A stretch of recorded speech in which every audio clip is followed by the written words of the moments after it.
की नाथाभाऊंनी भारतीय जनता पार्टीमध्ये त्यांचा प्रवेश रखडलेला आहे, राष्ट्रवादीमध्ये जाण्याचे त्यांनी संकेत दिले आहे. 15 दिवस मी वाट बघेन असं म्हटलेलं आहे त्यांनी. काय सांगा?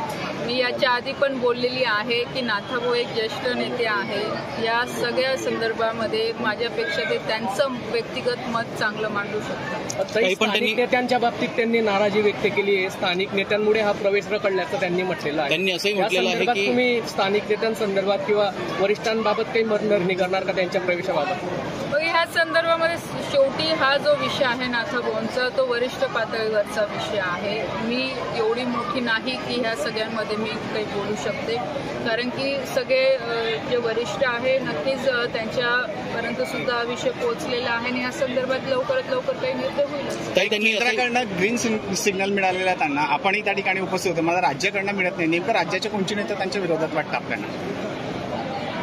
मला नाही माहिती या संदर्भात, कारण की मी एवढंच सांगू शकते की लोकसभेच्या इलेक्शनच्या वेळेस नक्कीच नाथाभाऊंनी पुढाकार घेऊन मला मदत केलेली याची कुठे शंका नाही.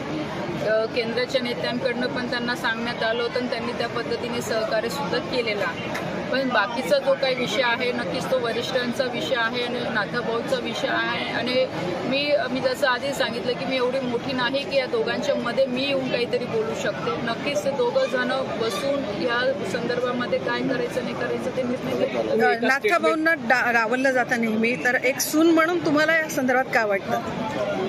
मी परत तेच आपल्याला सांगेल की नाथाभाऊंनी नक्कीच राजकारणामध्ये मला आणलेलं आहे. त्यांचे नेहमी आशीर्वाद राहिलेले, सहकार्य राहिलेले आहे. त्याचबरोबर एक पार्टीचे कार्यकर्ता म्हणून एवढं तर मलाही माहिती की जोपर्यंत वरिष्ठ काही या संदर्भामध्ये निर्णय घेत नाही तोपर्यंतही मला याच्यावर बोलायचा काही अधिकार नाही. नाथाभाऊंचा प्रवेश झालाय का भाजपामध्ये? ते स्वतः नाथाभाऊ तुम्हाला सांगते.